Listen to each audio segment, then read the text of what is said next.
परमार्थ की पगडंडी, रॉय के साथ रोचक कथाएं।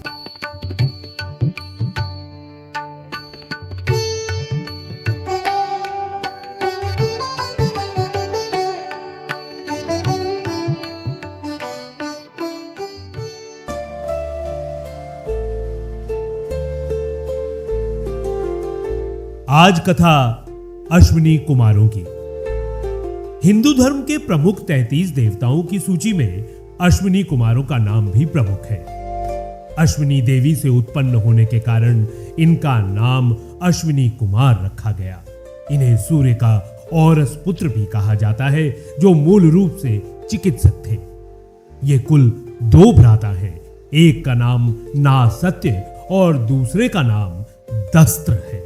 उल्लेखनीय है कि कुंती ने माद्री को जो गुप्त मंत्र दिया था, उससे माद्री ने इन 2 अश्विनी कुमारों का ही आवाहन किया था। 5 पांडवों में नकुल और सहदेव इन दोनों के पुत्र हैं। इनका संबंध रात्रि और दिवस के संधि काल से ऋग्वेद ने किया है। उनकी स्तुति ऋग्वेद की अनेक ऋचाओं में की गई है। वे कुमारियों को पति, वृद्धों को तारुण्य, अंधों को नेत्र देने वाले बताए जाते हैं। उषा के पहले ये रथारूढ़ होकर आकाश में भ्रमण करते हैं और इसी कारण उनको सूर्य पुत्र मान लिया गया। निरुक्ताकार इन्हें स्वर्ग और पृथ्वी और दिन और रात के प्रतीक कहते हैं। चिकित्सक होने के कारण इन्हें देवताओं का यज्ञ भाग प्राप्त न था।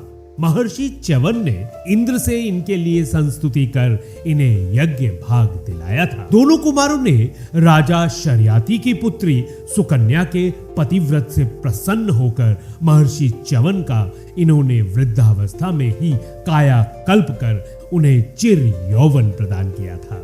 इन्होंने ही दधीची ऋषि के सिर को फिर से जोड़ दिया था। कहते हैं कि महर्षि दधीची से मधु विद्या सीखने के लिए इन्होंने उनका सिर काटकर अलग रख दिया था और उनके धड़ पर घोड़े का सिर रख दिया था और तब उनसे मधु विद्या सीखी थी।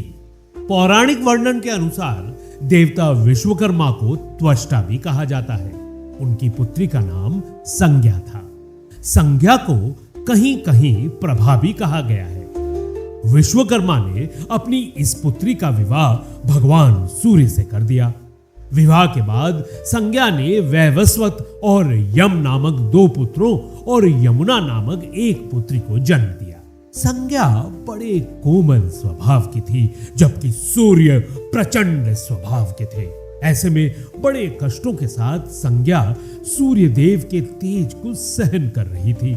जब ये सब असहनीय हो गया तो वो अपनी छाया को सूर्य देव की सेवा में छोड़कर अपने पिता के घर लौट गई।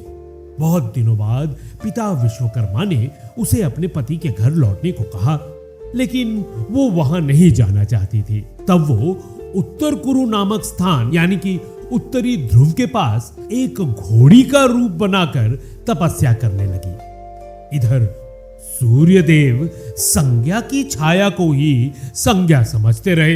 एक दिन छाया ने किसी बात से क्रोधित होकर संज्ञा के पुत्र यम को शाप दे दिया। शाप से भयभीत होकर यम अपने पिता सूर्य के पास गए और माता द्वारा शाप दिए जाने की बात बताई। माता ने अपने पुत्र को श्राप दे दिया। ये सुनकर सूर्य को छाया पर संदेह होने लगा। तब सूर्य ने छाया को बुलवाकर उसकी सच्चाई जाननी चाहिए। छाया ने जब कुछ नहीं बताया और वो चुप रह गई, तब सूर्यदेव उसे श्राप देने के लिए तैयार हो गए। ऐसे में भयभीत होकर छाया ने सब कुछ सच सच बता दिया। फिर सूर्यदेव ने उसी क्षण आंखें बंद करके देखा कि संज्ञा उत्तर कुरु यानी कि उत्तरी ध्रुव नामक स्थान पर घोड़ी यानी कि अश्वनी का रूप धारण कर उनके तेज को सौम्य और शुभ करने के उद्देश्य से कठोर तपस्या कर रही है। तब सूर्यदेव ने अपने ससुर विश्वकर्मा के पास जाकर उनसे अपना तेज कम करने की प्रार्थना की। विश्वकर्मा ने उनके तेज को कम कर दिया। तेज कम होने के बाद सूर्यदेव घोड़े का रूप बनाकर यानी कि अश्व का रूप धरकर संज्ञा के पास गए और वहीं उसके साथ संसर्ग किया। इससे उन्हें नासत्य, दस्त्र और रैवत नामक पुत्रों की प्राप्ति हुई। नासत्य और दस्त्र ही अश्विनी कुमारों के नाम से प्रसिद्ध हुए। तत्पश्चात सूर्य ने प्रसन्न होकर संज्ञा से वर मांगने को कहा। संज्ञा ने अपने पुत्र वैवस्वत के लिए मनुपद, यम के लिए श्राप मुक्ति और यमुना के लिए नदी के रूप में प्रसिद्ध होना मांगा। भगवान सूर्यदेव ने इच्छित वर प्रदान किया। वैवस्वत 7वें मनवंतर का स्वामी बनकर मनुपद पर आसीन हुआ। इस मनवंतर में ऊर्जस्वी नामक इंद्र थे। अत्रि, वशिष्ठ, कश्यप, गौतम, भारद्वाज, विश्वामित्र और जमदग्नि, ये सातों इस मनवंतर के सप्त ऋषि थे। इस मनवंतर में भगवान विष्णु ने महर्षि कश्यप की पत्नी अदिति के गर्भ से वामन रूप में अवतार लेकर तीनों लोगों को दैत्यराज बलि के अधिकार से मुक्त किया था।